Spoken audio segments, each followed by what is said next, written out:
Good evening and welcome to 6 o'clock with SOC this Thursday, September 30th. Give me a second while I welcome our Spanish-speaking residents. Buenas tardes, gracias por estar con nosotros hoy en 6 p.m. con SOC. Les quiero compartir el número donde pueden tener acceso al programa en español. Denme un segundito aquí. Ok, ahora aparece en la pantalla el número que es 646-749-3122. Cuando le contestan su llamada, compartan el código que también aparece en la pantalla, que es 779-328-221. My name is Tammy Rivera. I'm the Executive Director and Lead Organizer for SOC, and we're so glad that you are with us this evening because we have a great topic and guest. Let's welcome once again a faithful participant and partner in our forum, Ed Fallone, the new chair of the Fire and Police Commission. Hello, Tammy. It's great to be with you again. I haven't seen you for a little bit, so it's good that you're back with us. You were very faithful during the pandemic, Ed, helping us to navigate all the legal maneuvering that took place with the census and the elections and the pandemic. And so I just want to thank you once again for being with us during that time. And now we see you in a new role, in a new body of decision-making and impact that we hope you will have equal success in helping the community navigate and understand and serving, and we're confident in that. Ed, share with folks a little bit about your background and then talk about the role of the chair of the FPC. Okay, well, happy to do so. I've been around for quite some time as a professor at Marquette University Law School, teaching constitutional law and business law topics to the next generation of lawyers.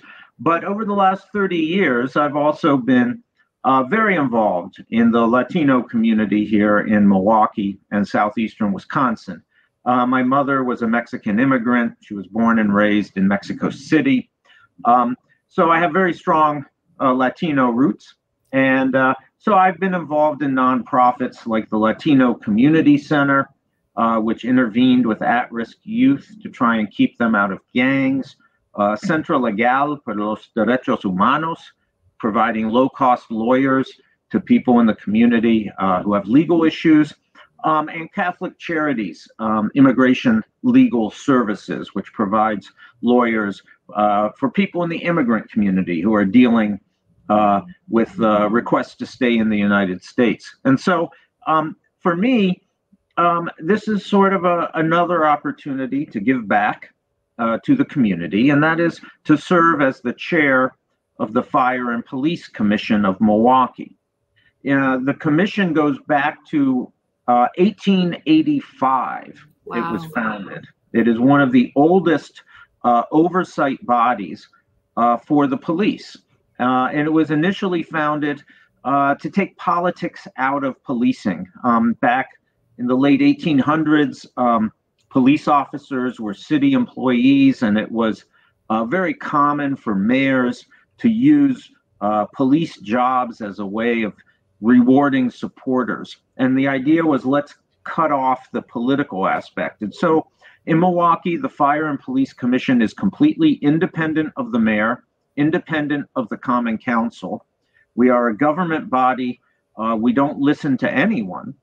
And we are made up of 7 members right now who are all members of the community. And we represent the voice of the community. And we are actually one of the most powerful citizen oversight bodies for police and public safety in the country. We decide matters of promotion, hiring, discipline, what the policies of policing are, what police can and cannot do. And amongst our many functions, one is we hire the Milwaukee police chief, and that's our job.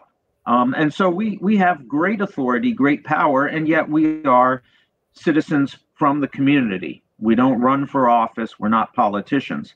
And so I think the residents of Milwaukee should be very proud of the fact that we have this body, and that all across the country right now, there are individuals who march in the street demanding to have more control over police. In Milwaukee, we have that. We have the Fire and Police Commission. We already have that power. So we are very fortunate. That's great to hear. Now let's clarify something, because I believe I know what you intended to say, but I don't want any opportunity for any gray space there. When you said we don't listen to anybody, my assumption there, following what you had said previously, is you don't get influenced by the mayor or the common council. Well, that's what I meant. I mean, obviously, yeah. The Fire and Police Commission wants to hear from the public, and we want to listen to the public. But if the mayor of Milwaukee called me up and said, Ed, I want the Fire and Police Commission to do something, I would very politely say, well, Tom, well, we don't answer to you. We are independent. And that's what I meant to say. We are an independent body that has full oversight over the police and the fire department in the city of Milwaukee. That's great. Just wanted to clarify, because I knew your intent and I didn't want it to get misunderstood. Ed, so let's talk about some areas where people have had concern, which is, one, the influence the mayor has with appointing people to the Fire and Police Commission. But once they're there, that influence doesn't have to be present. Mm-hmm. But he does appoint. He gets recommendations, applications, then he appoints, and then amongst you all, you elect who's going to be in leadership, correct? That's right. We have, under the law, we could have up to 9 members. At the moment, we have 7, and they are all nominated by the mayor of the city of Milwaukee and then confirmed by the Common Council. So the alderpersons vote to confirm.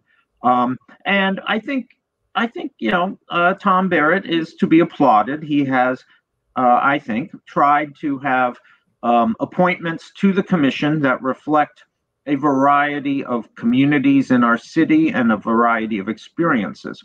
And so we have commissioners who come with experience with nonprofits that serve the Latino community, that serve the African American community. We have a pastor who's a member of the commission, a commissioner with experience from the Milwaukee School Board. So there are a variety of experiences represented. And the idea is that everyone should have a voice. Everyone should have a say in public safety and policing. And so I think that right now I'm very happy with the membership of the commission. I'd like to see 2 more commissioners added. And then the commissioners decide who will be the chair. And I was appointed in July and confirmed and elected to be the chair and to lead the commission this past July. Sounds good. Let's talk now about the process of hiring the new police chief, so people understand what's going on and what's before us. Yeah. Well, people may recall that we have had an acting police chief, a temporary police chief, for over 1.5 years now. Before I joined the Fire and Police Commission, the commission took action to demote the then permanent chief, Morales. And that got tied up in a lot of lawsuits and litigation and fighting. And in the meantime, we've been proceeding with temporary or acting chiefs. And so I think job 1 for the commission right now is to choose a permanent police chief. We need to have stability in the police force. And in particular, if the commission is going to succeed in some of the reforms and changes that we want to see happen to policing in our city, we need to have stability and a permanent chief at the very top. And so right now, we have focused on the acting chief, Jeffrey Norman, as our sole candidate, and we are giving him a chance to win the job. We are not going to hand the job to him. He has to win it. And so we are going to interview him in our public meeting, October 7th. We will ask questions. We'll hear about his philosophy of community-based policing, his plans for addressing gun violence and other issues we face. We'll allow him the opportunity to present his views. There will then be 3 listening sessions where members of the community can interact with the chief. We don't have quite all the details arranged yet, but we plan October 23rd, which is a Saturday, and October 30th, another Saturday, that there will be in-person sessions where members of the community can attend and ask questions of the acting chief, Jeff Norman, and hear for themselves what he has to say about his plans. And then if the commission is satisfied that he is the right person to lead us permanently, then we will then make a decision to extend the permanent offer to him. If we are not satisfied, if we do not agree with the philosophy that he expresses, then we will open up the search and look elsewhere. But we want to give him the opportunity to win the position in the first instance. Jeffrey Norman has been in this acting chief position for a while. I think many people in the community think that he has already begun some very important reforms. And so we want to make sure that, if we have a good candidate already here in Milwaukee, that we don't overlook him. And so that's why we focused on him in the beginning here. If everything goes well with interim chief Norman, what's the earliest a decision could be made? Well, I think the earliest a permanent offer would be extended would be the first week of November. And this does seem like a significant time lag, but I do want to emphasize, I think it's important for the Fire and Police Commission to involve the public in this process. We want to have a public meeting where we ask questions of the acting chief and he answers those questions. And a member of the community can hear that and can understand what are the issues that we face. And we want to take the time to allow for community meetings. So members of the community can actually interact with the acting chief. And that just takes some time. But I think there's a real benefit if everyone in the community understands the changes, the reforms that the Milwaukee Police Department is implementing, then we become partners in the process. Because my philosophy is it's not a question of us versus them. It's not a question of the Fire and Police Commission versus the police officers. We're all united in the same goal, which is to make Milwaukee a safe place to raise your family and to live. And we should all be on the same page. We should all share the same objectives, the same strategies for combating crime. And so this is really the reason why the process is being stretched out a little bit, is so that everyone can come onto the same page, everyone can understand our common goals. And then going forward, I think we will all be united. And that is my hope. That's great. Now let's tackle the last topic of the day, which is the Community Justice Institute issued their report after analyzing the data from Milwaukee Police Department and reviewing the requirements of the ACLU settlement on the stop and frisk issue with the police. And we received that report in our SOC is a member of the Community Collaborative Commission and has been since inception. And so we heard not an encouraging report by CGI on the lack of progress. what is the FPC's role when it comes to the settlement, and what is the FPC's responsibility now that that report has been issued? Yeah, well, I mean, that's a very important question. And forgive me if I back up a little bit and give some context, so everyone understands what we're talking about. I apologize for those of you who already know. So there was a lawsuit brought against the city of Milwaukee and the Milwaukee Police and the Fire and Police Commission, alleging that police officers in Milwaukee were not following the Constitution when they stopped to question or frisk or even arrest people on the street. Under our Constitution, the police can't just stop you for no reason. If you're walking down the street, they can stop and ask you questions or even potentially frisk you to see if you have weapons or contraband, only if they have a reasonable suspicion, some reasonable grounds to stop you. And the allegation in the lawsuit was that the Milwaukee police were not doing that, and that in our Black and brown communities in particular, they were not doing that. Now, the city and the police department and the Fire and Police Commission did not admit anything, but they agreed in this settlement that going forward, we would put in place a system to document every interaction between police officers and our residents, so that the police officer would have to document, why are you stopping this person? What is the reason for your suspicion? And also that the police officer would have to turn on their body camera so that we would have film footage that could be used to verify what the police officer said in the documentation is really what happened, because we have the footage to show it. So the settlement was an agreement that without regard to what happened in the past, going forward, we would put in place these systems. And I think that this is really the very first priority of the Fire and Police Commission, is to make sure that these systems are in place. And absolutely, I can tell you, every single member of the commission is committed to this.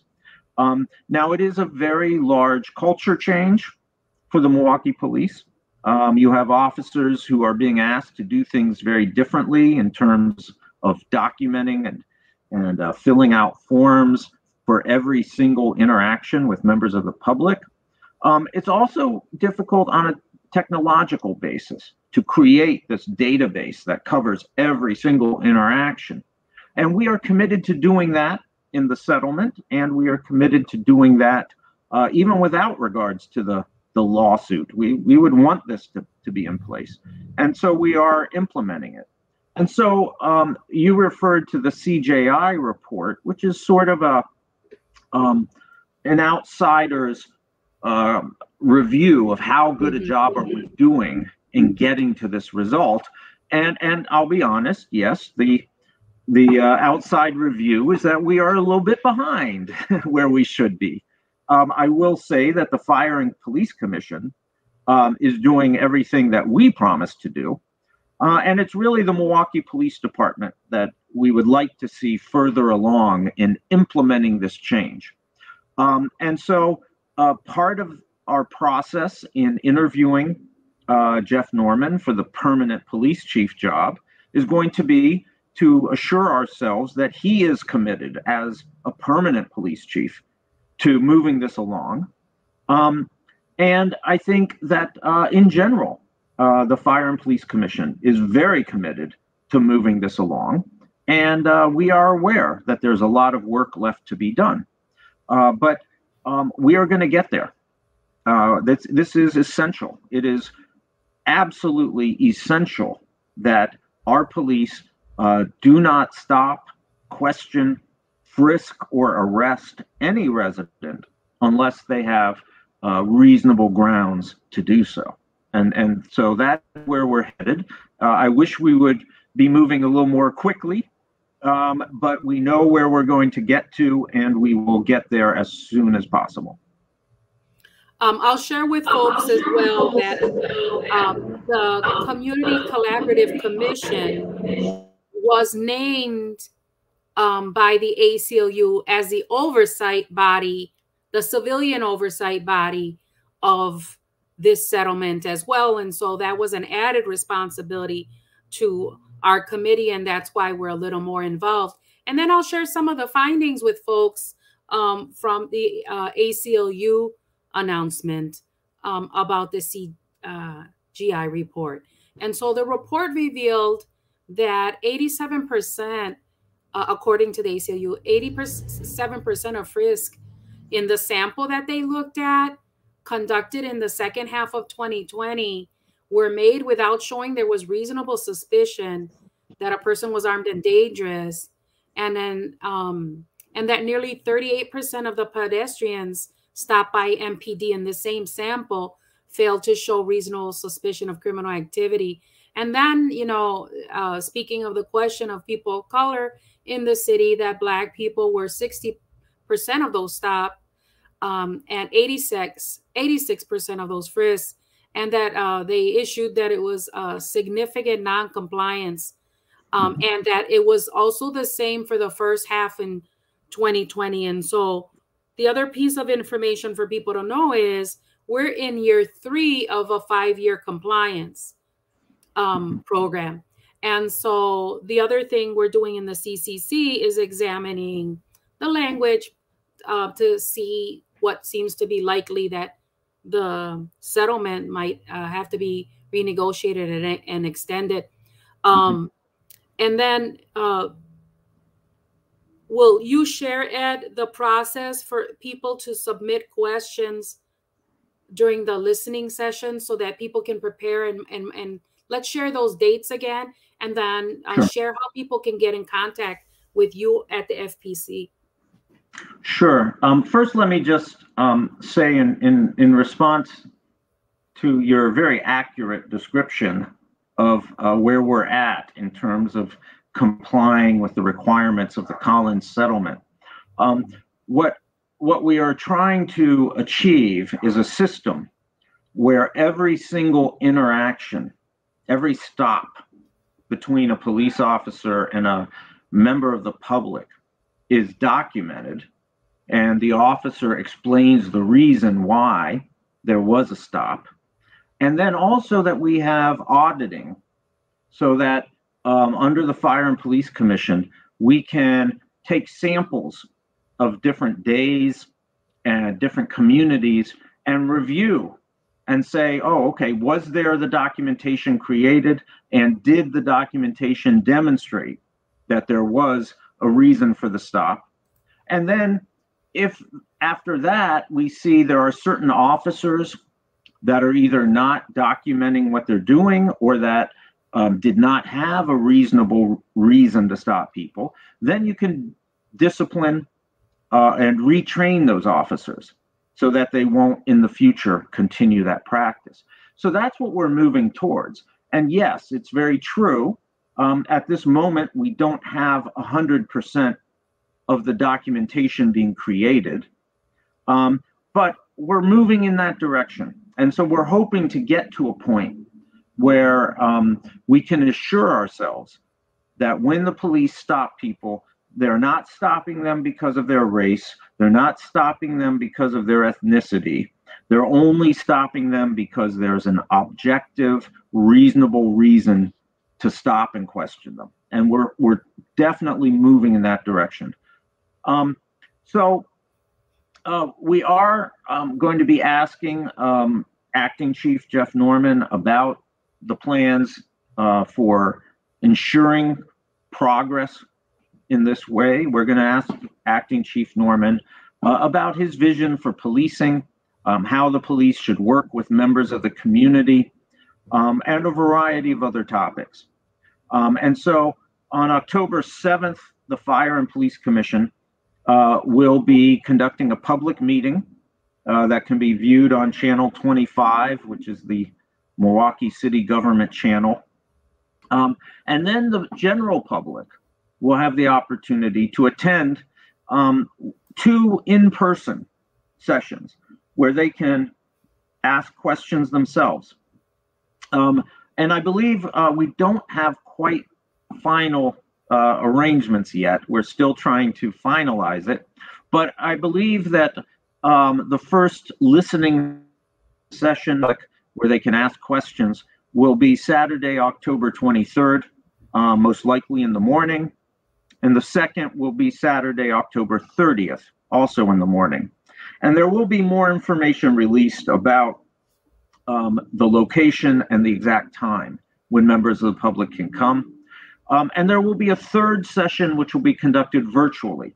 So for those individuals who don't feel comfortable going in person still because of the COVID-19 pandemic, there will also be a virtual listening session where you can attend online and potentially ask your questions online.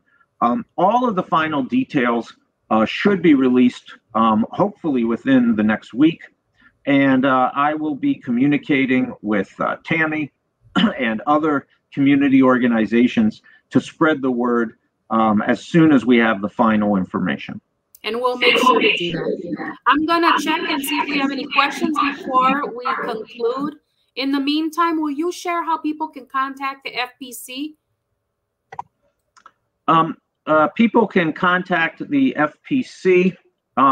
We are on the Milwaukee City website, milwaukee.gov, and you can get contact information for all 7 of the commissioners there. And I'll share that my email, my official email is, I'll even write it in chat for you. Oh, yeah, we'll share it in comments. Yeah, Fallone, the letter EFALLON at milwaukee.gov. And you can, I just shared that in the chat. I don't know if anyone sees it other than Tammy, but she can forward it. Yeah, the production will put it in comments for us. Okay, great. And you can email me directly with any issues you have about public safety, either the fire department or the police department. And again, if you go to the Milwaukee City government webpage, the Fire and Police Commission has its own page, and all 7 of the commissioners are listed as contact information as well. And we do want to hear from the public. We are your voice when it comes to public safety. And so I encourage individuals to reach out to us if you have issues with our fire or police department. Thank you, Ed. Let's check the comments before we let you go. Here we go. That's great. We appreciate the attention to the community involvement.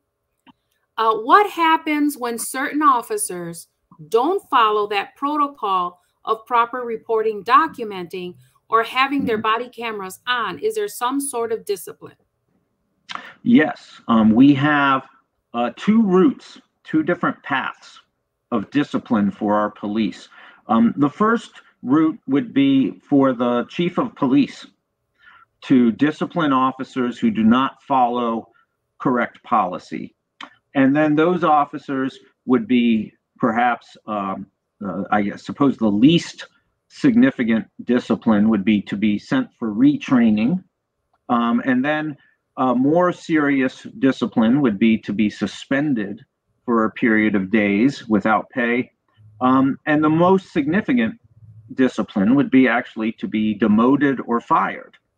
And then those officers who are disciplined for failing to follow policies do have the right to appeal to the Fire and Police Commission. And we oversee many appeals every year of police officers who have been disciplined by the chief. But there's also a second path, and that is that the Fire and Police Commission also receives direct complaints from the public. And we will take complaints directly from the public about police officer misconduct, and we will investigate it ourselves. And we can issue discipline ourselves. So I think it's important in the hiring process that we make sure whoever we hire as the new permanent police chief is committed to requiring compliance and following of policies and is willing to discipline officers who don't comply.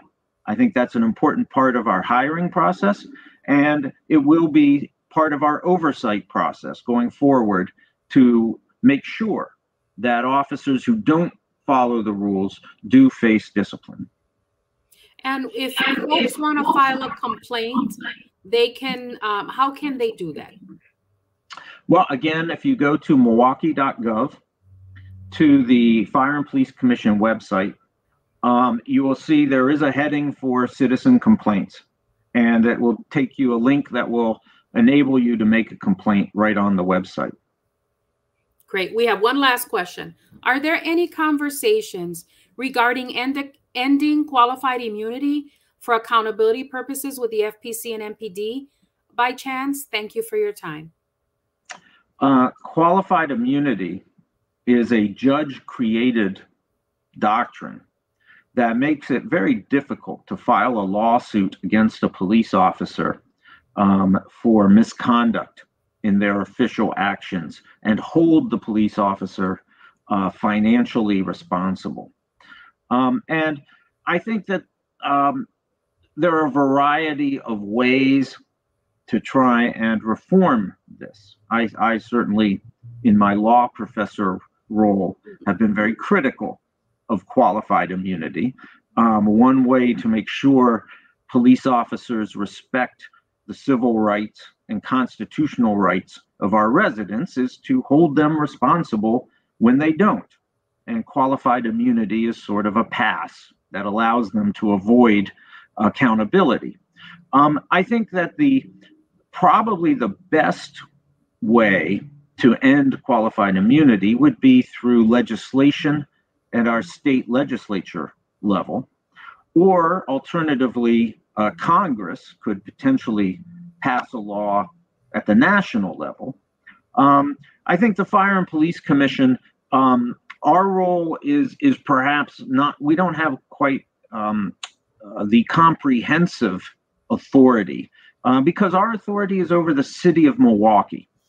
And so we can't do anything about police officers elsewhere in the state of Wisconsin. And I think with qualified immunity, what you really should have is either a statewide or a nationwide solution. And that would probably be the best approach, in my opinion. Well, thank you for your time, Ed. We appreciate your service in the community and being with us. We've posted all the links for folks where they can stay tuned to what's happening with the listening sessions, and we'll share that where they can file the complaints. We've shared that as well, and where they can contact the FPC. Thank you, and have a safe evening. Thank you, Tammy, and thank you for your role in publicizing our efforts and helping us to educate the community. So thank you so much. All right, have a good night. Thanks. All right, folks, next we're going to move to our weekly COVID information for you.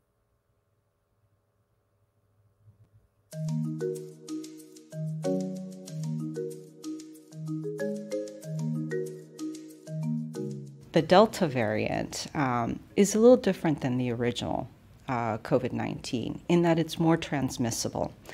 So that is what is truly concerning. For fully vaccinated individuals, we're seeing that those individuals that break through are not experiencing severe disease, are not being hospitalized. For individuals that are not vaccinated at all, that is of high concern. We're thinking about our own health, but we also have to think about our community, those individuals that are close to us, our family, our friends, our community, our neighbors.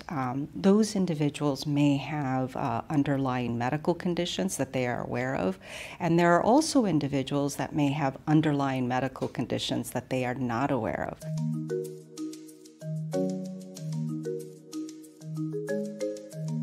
The Delta variant is highly transmissible, and when we compare that to the Alpha variant, the one that was first observed in the UK, that tended to be a little bit more virulent. However, the Delta variant, being more transmissible, is making up the largest number of cases in the UK.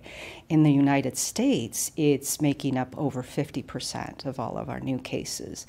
Why we should be concerned is that in some communities, some states, it's making up over 80%. And in terms of hospitalizations of individuals with severe disease, it can and has been up to about 99% attributed to the Delta variant. These deaths, hospitalizations, at this point with the vaccines, they are preventable.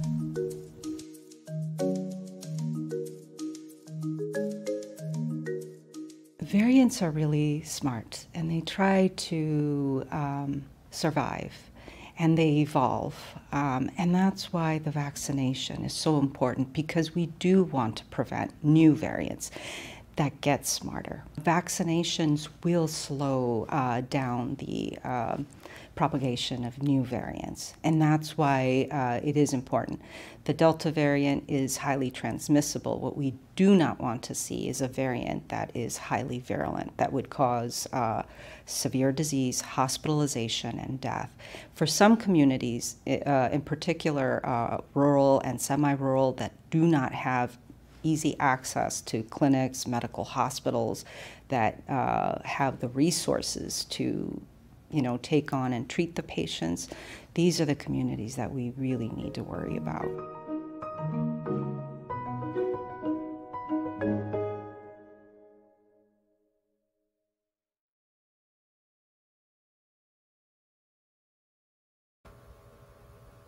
Super important information to help us understand what we're currently dealing with in terms of COVID. So I hope that was as interesting to you as it was to me. Folks, Tuesday was voter registration day, National Voter Registration Day. And so we want to make sure that you all have an opportunity to understand why that's important and how to do that. So we have an update on our civic activities, in particular National Voter Registration Day and week.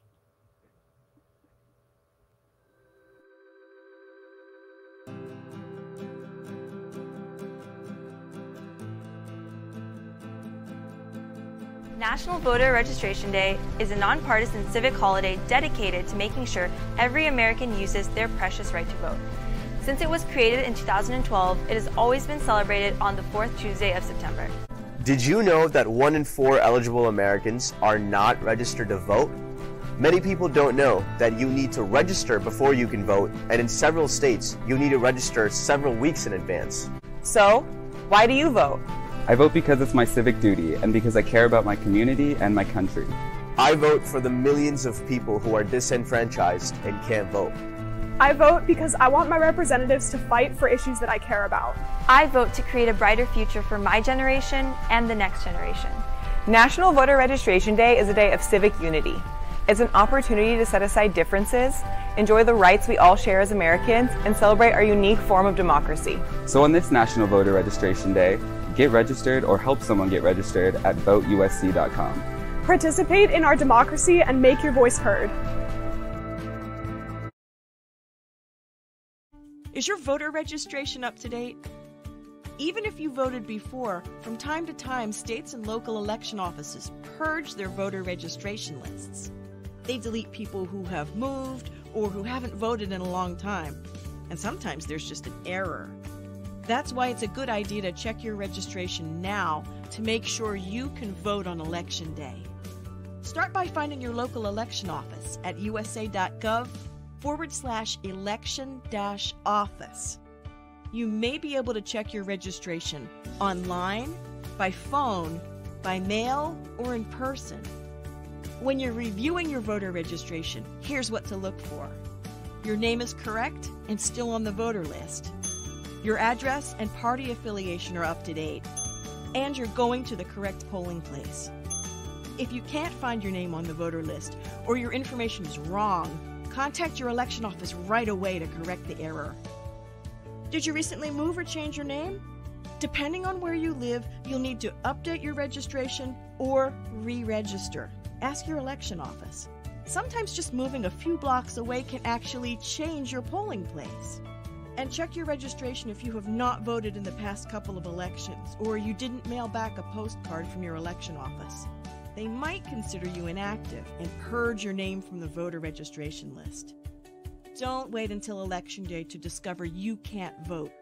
Check your registration now and learn more about voting at usa.gov/voting.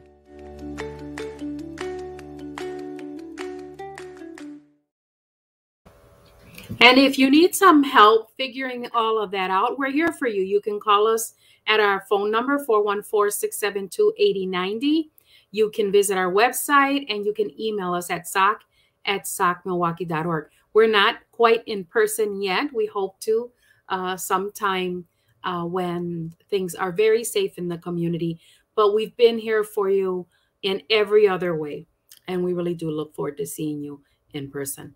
All right, folks, if any of what we offered to you today was of service, helpful, how about you repay the gratitude in filling out a survey that just has 3 questions. Our survey announcement is next, and we ask that you please take just maybe it takes 2 minutes, 3 minutes to fill that out to help us understand how we can do things better or what we're doing right.